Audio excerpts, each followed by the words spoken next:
मर्यादा पुरुषोत्तम श्री राम, भगवान श्री राम के मंदिर में चोरी नहीं हुई है, ये तो डकैती है।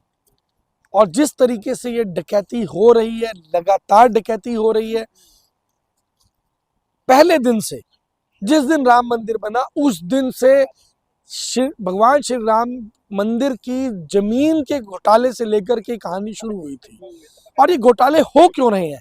क्योंकि देश में, देश की, दुनिया की सबसे अमीर पार्टी के लोग हर ऐसे पद पर बैठ चुके हैं जहां से उनको पैसा मिलता है, जहां से उनको धंधा मिलता है। और देश के अंदर मंदिरों में जो चंदा चढ़ाया जाता है, देश की बाकी धार्मिक स्थानों पर कहीं पर भी अगर बात करें, अगर मैं गुरुद्वारे की भी बात करूं, मस्जिदों की भी बात करूं, तो इनके लोग कोशिश कर रहे हैं हर उस जगह को कब्जे में लेने की जहां से इनको मोटी कमाई हो सके।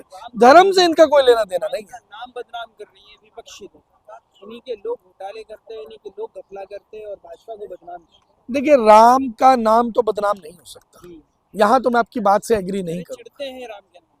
नहीं, देखिए मैं आपको बता दूं, राम का नाम बदनाम हो नहीं सकता, लेकिन समस्या क्या है कि कुछ लोग अपने निजी हित के लिए भगवान राम के नाम के साथ में खिलवाड़ कर रहे हैं। वो जो खिलवाड़ करने का प्रयास कर रहे हैं, ये यकीन मान करके चलिए, देश की जनता मूर्ख नहीं है।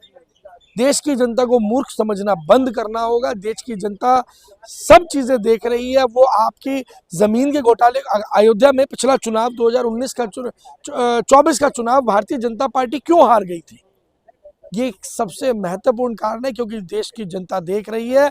यूपी की जनता, अयोध्या की जनता, पूरी तरीके से उन्होंने इस चीज को देखा कि किस तरीके से राम मंदिर बनाने में घोटाला हुआ।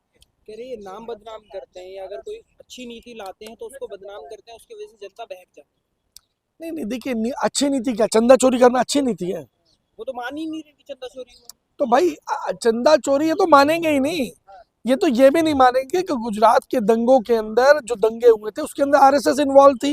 ये तो ये भी नहीं मानेंगे कि 1984 के दंगों के अंदर आरएसएस इन्वॉल्व थी।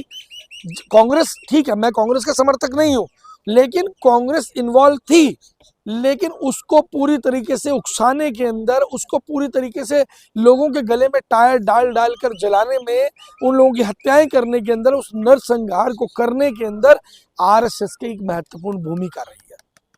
और इसी तरीके से आज मंदिरों के ऊपर जिस तरीके से आरएसएस का कब्जा हो चुका है, गुरुद्वारों के ऊपर किस तरीके से कब्जा करने का प्रयास किया जा रहा है, अलग अलग समितियों के अंदर अपने लोग घुसाए जा रहे हैं, राजनीतिक लोग घुसाए जा रहे हैं जिनका धर्म से कोई लेना देना नहीं है, जिसमें जो लोग धर्म को अपना मानते नहीं है, भगवान को सिरे से नकार देते हैं, ऐसे लोग वहां पर कब्जा काबिज हो चुके हैं। राम मंदिर बन गया, इस चीज की चिढ़ है, इसलिए भ्रम फैला रहे हैं विपक्षी।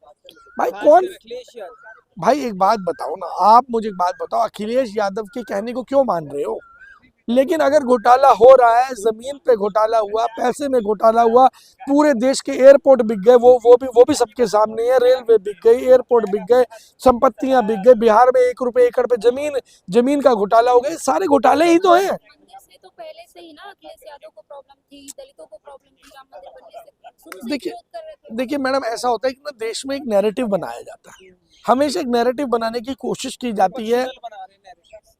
अब आप कह सकते हैं विपक्षी दल बना रहे हैं, ये सत्ता बना रही है, ये तो आपको कैलकुलेट करना होगा ना। नैरेटिव का मतलब ये कि आपको ये कैलकुलेट करना होगा, ये देखना होगा कि एक्चुअल में नैरेटिव बनाने का अल्टीमेट बेनिफिशियरी कौन होने वाला है, फायदा किसको मिलने वाला है। जैसे कि पुलवामा में हमला हुआ, पुलवामा में हमला होने का बोल दो जी, वो तो विपक्ष वालों ने कराया होगा, पाकिस्तान ने करवाया होगा, लेकिन कुल मिलाकर के उसका अल्टीमेट बेनिफिशियरी कौन था, किसको चुनाव में उसका फायदा मिला, कौन चुनाव उस पुलवामा हमले के बेस पे जीता, तो आप उससे कैलकुलेट कर सकते हैं कि उस हमले को करवाने के पीछे किसका षड्यंत्र था।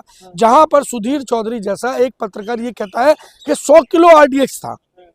आपको मैं एक छोटा सा सवाल पूछता हूं, जांच करवा करके आप ये तो बता सकते हैं कि आरडीएक्स था या क्या था, लेकिन वो 100 किलो था, ये तो भैया जांच करवाने के बाद भी आप नहीं बता सकते। इसके लिए तो सुधीर चौधरी को उल्टा टांग कर पूछना चाहिए था कि भैया आप ये बताओ कि आपको ये सूचना किसने दी कि यहाँ पर 100 किलो आरडीएक्स ब्लास्ट हुआ। इसका मतलब ब्लास्ट होने से पहले सुधीर चौधरी के पास सूचना थी। योगी जी बिल्कुल भी अवॉइड नहीं कर रहे इस चीज को, कह रहे हैं अगर भ्रम फैलाओगे तो कार्रवाई हो। देखिए मैंने क्या बोला, आज के समय में ना एक सरकारें नहीं चल रही, ये राजतंत्र चल रहा है। हम्म, जब राजतंत्र चलता है तो इसी तरीके से काम होता है। कानून